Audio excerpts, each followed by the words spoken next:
Hey, I'm Courtney Picou. Thank you for joining us for the Reconnection Blueprints Show Summit Series, where we teach practical tools and strategies to let go of limitations and beliefs, hear God's voice for our lives, and embrace empowered living for not only for ourselves, but for our family, our cities, and our nations. And today I have Miss Michelle Leblanc from Lafayette, Louisiana area, the Acadiana area. And she is actually a life coach and a transformational life coaching facilitator. She's been doing this for over 25 years.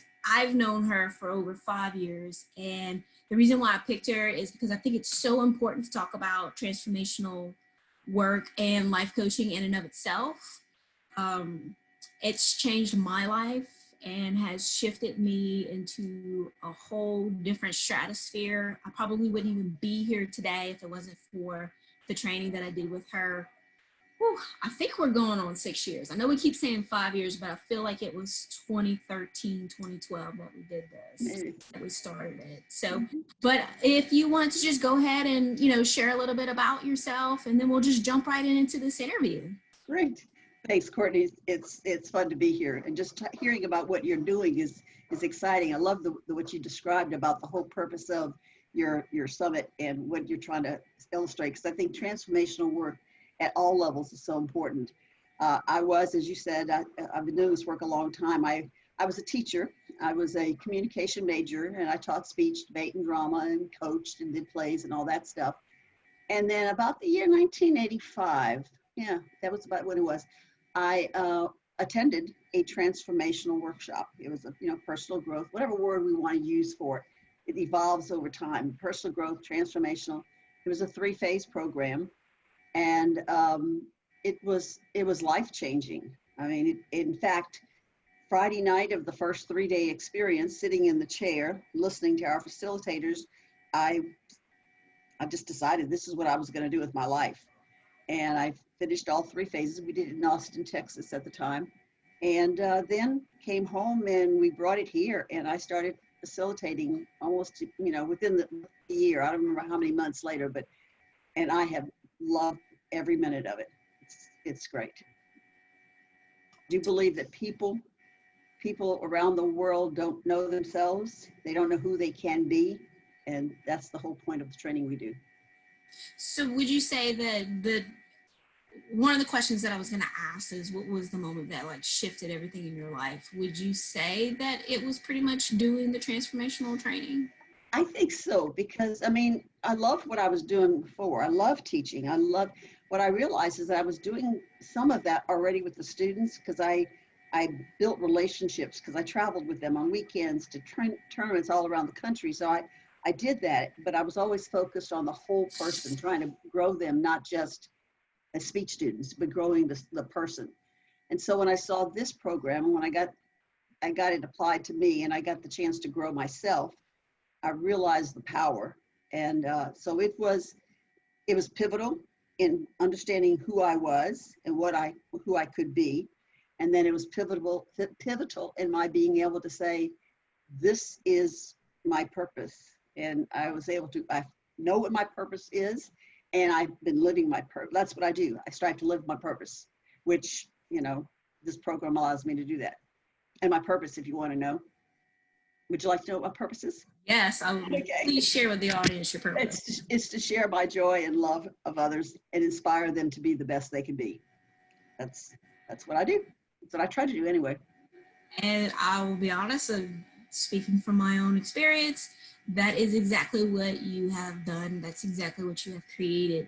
Actually, that leads me right into one of the other questions that I have for you is, I know that you've done a certain kind of transformational training, and then you had kind of taken a little bit of a break maybe. Uh-huh. And I know within that interim, part of your beautiful testimony is, through your son, you eventually kind of came to, really having a one-on-one relationship with Jesus as your Lord and Savior and with God. And then you kind of came back into it and you wanted to take a second look at the way transformational training is done Can you talk a little bit about like Mhm. shifts and changes and what you've created here locally for our community? I can, you know, like I said, I've been in this work. I've done it for 25 years. I was exposed to it more than 25 years ago, and loved the work I did. And like I say, we use the term secular. That's how I would describe it. It was always a spiritual program in that we were touching people's spirit, but it was not faith centered. So I did that for a number of years, loved it, got great results. I mean, it worked for me and it worked for others. I did step back and go into the corporate world and do training on the corporate level, teaching leadership and communication, stuff like that, which I love too, because I love teaching at all kinds of levels. But then I retired, which I've done that a few times now. I retired, and we always said when I retired, I was going to work with a couple that we had here in Lafayette who do consulting and coaching and counseling and all that. And so we got together and took the same work that we were doing. We stripped it back and said, okay, what's the point here? And we always came back to the point was to affirm who God created us to be. And so we created the whole program around that concept, and all then the processes, many of which were the same exact processes, but they led to a different point so that people could not only embrace themselves as who they are, which is great, but also understanding how they came to be that way. And so the whole faith approach for me took it to a whole nother level. I always knew that the program we were doing was working. What I didn't know was that that I wasn't doing it. You know, that I was being led to do it, and I had some things that happened because of what I was doing. But now that I know who is leading the training, my ability to trust and know that it's going to work is really fundamentally because of our Creator, and that's the belief that I came to embrace. So. Yeah, totally. I mean, so my background is slightly different than yours. I grew up in the church environment, which kind of created its own theologies and traditions in and of itself. But I've also not only experienced our transformational training, you know, I've gone out, which has the God-centered, God-focused basis of it, but also going elsewhere in which they leave it much more open. And yet I'm still coming. I was like, oh, this is totally God. Like how can nobody else see this? Because of you. Right.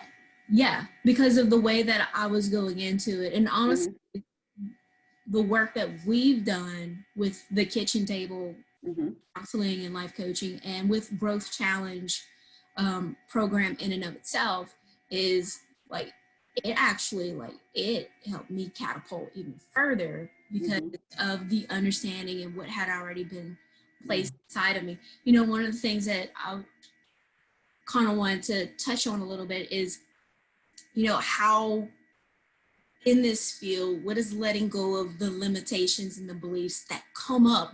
I think that's what I love so much is, you know, it comes up so much in this kind of stuff that you do. Like letting go of the limitations can really get you clear on seeing our true selves, as well as seeing, like, hearing God more clear for our lives. Can you talk? It's so interesting because it works on so many different levels. And the thing that, you know, we're talking about, you're saying here, because did the same process of letting go of limitations always. When I did the training, that's what they did for us. So there was always that fundamental part of it, but it was about us alone having to find the power and the courage to just step past our limitations, to let go, to believe that we could be other than the limiting belief we'd already set on our life, and power through it. You know, personal power, we can power through it, we can do that.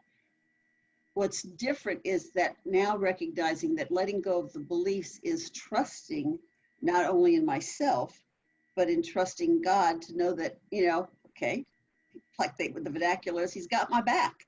So I can let go. I'm walking the path that he's led for me. So it becomes on multiple layers, not just my own personal power, but on the spiritual power. So therefore, in some ways, it's, I would say, easier, although it's never easy to let go of your limiting beliefs because they've worked for us for so long. quote unquote worked, that we have a hard time wanting to let go. It's like it's our comfort zone. But I find that by embodying our faith and embodying who, the spirit that we have that leads us and guides us, that we have a stronger advocate in our corner than just on ourselves. Yeah, that's so powerful. Thank you so much for sharing that. And what's a personal habit or a practical tool that you use in your own life that has led to your success, and even for what it is that you do now?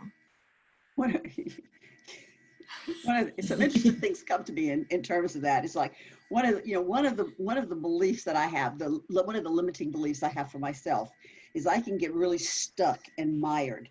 Like I just can get stuck in my positions, stuck in my righteousness, or I can get stuck just in all kinds of overwhelm, if you will. And there's a vernacular that I would say, but I really won't say it, but it's sitting in my what.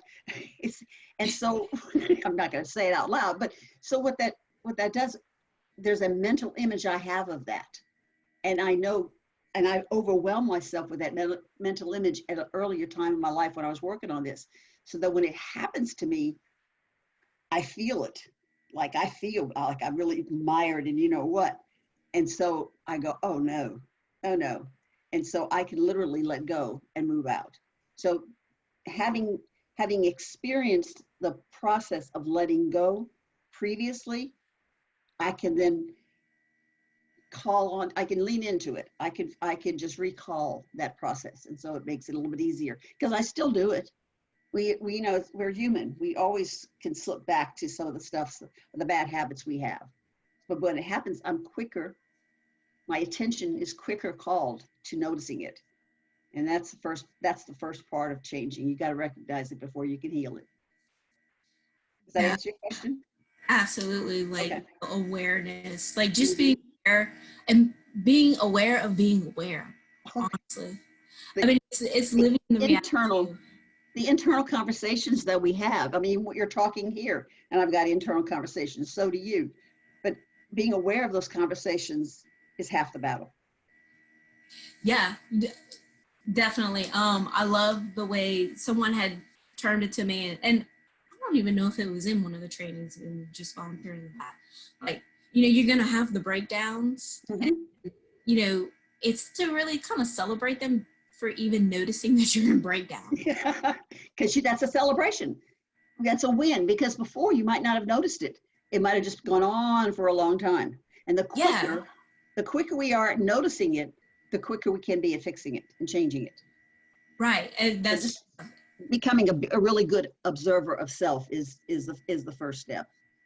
I was going to say that's probably like some of the best advice we could ever give an audience is, and I often teach this with my clients is, awareness and engaging in your story is the first few steps of things before you can ever move anywhere further yet, is you have to acknowledge it and be aware of it. And oftentimes even becoming aware can release so much. Mm-hmm. And then, just engaging in the story. Mm-hmm. So, I just wanted to take a minute before we wrap it up. I really want to honor your time. And, so you and the kitchen table have created a program. If you want to go ahead and kind of, share it. How often do we do it? Like here is your moment. And my moment. Okay. This is your moment to play, because we're going to put it down. The program is called Growth Challenge. And I think the title is exactly what it's about, because it's challenging to grow, and we don't grow unless we challenge ourselves. It's not like somebody can wave a magic wand over you and poof, you're finished. So there's real work that has to be done to anybody who wants to engage and challenge themselves to do it. It's a 3-phase program. We start with a 3-day, we follow that up with a 4-day, and then we follow that up with a 6-week, and which is basically the same format of the program that I did. We do it, we are in right now, just like the rest of the world, we're not doing any of it except some virtual stuff, because who knows when we'll get back to it. We had a program scheduled for April, which we've canceled. And so we're shooting for June as our next, 3-day, because we don't know what the we don't know what the days ahead will bring us to, but when we do, that's our step, is to step fully back into it. And we do the 3-day, people follow it within 2 to 4 weeks, and we do the next one, and then the next one, and we have another, and then we roll out another series. That's basically how it goes. Okay, thank you so much for sharing that. You're welcome. You know, I just really want to humbly thank you for joining us and for everything that you've done for me and people around me, but also for what you guys have really created to bring transformation to the world. You know, like you shared your purpose and you're so in it, and honestly it helped me identify my purpose and like really kind of give me direction on it, and I feel like that's really what this is about. So I want to say something to you. It's really exciting to see one, it take hold, transformational work take hold of you as it has. You really are a super student of that whole process. But just watching that and knowing that you are engaging with other people who are like-minded people, who in every discipline that we do, we're all aiming for the same thing. I don't know what the medium may be different, the process may be different, but we're all trying to just become the best we can be, each person reach potential. And so I honor you for that process that you're doing and that you're bringing forth from other people. So thanks. Thank you. Okay, guys, thank y'all for joining us. I am actually going to put some information down below if you have any questions about Growth Challenge and you want to take the challenge and get unstuck in your life. By all means, join Kitchen Table and Michelle Leblanc. It would be such a pleasure to have you. And thank you for joining us in this interview series. I appreciate you, and I hope that you have really learned some great tools and strategies just to, you know, be innovative in your life and become everything that you were called to be. So thank you. Until next time, people, have a blessed day.